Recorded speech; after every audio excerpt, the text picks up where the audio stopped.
Là où est ton trésor, là sera aussi ton cœur. Matthieu 6, 21. La bénédiction de l'Éternel est ce qui enrichit. Proverbe 10, 22.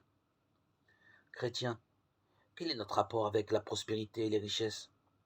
En théorie, nous savons bien que tout ce que le monde offre est éphémère et instable. Mais en pratique, qu'en est-il?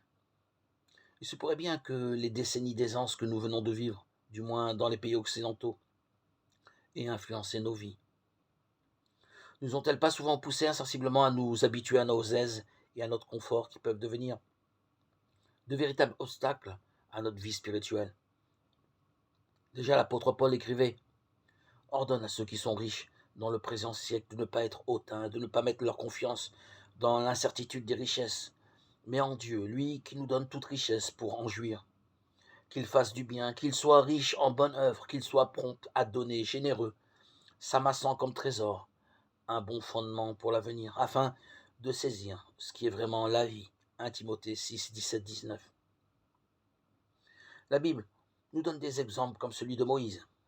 Il estima l'opprobre du Christ un peu plus grand trésor que les richesses de l'Égypte. Hébreux 11, 26. Il a vu par la foi celui qui est invisible. Hébreux 11, 27.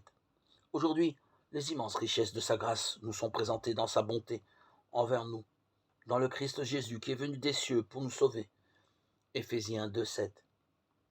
Ces richesses nous sont assurées, c'est un trésor inépuisable dans les cieux où le voleur n'approche pas et où la mythe ne détruit pas. Luc 12, 33.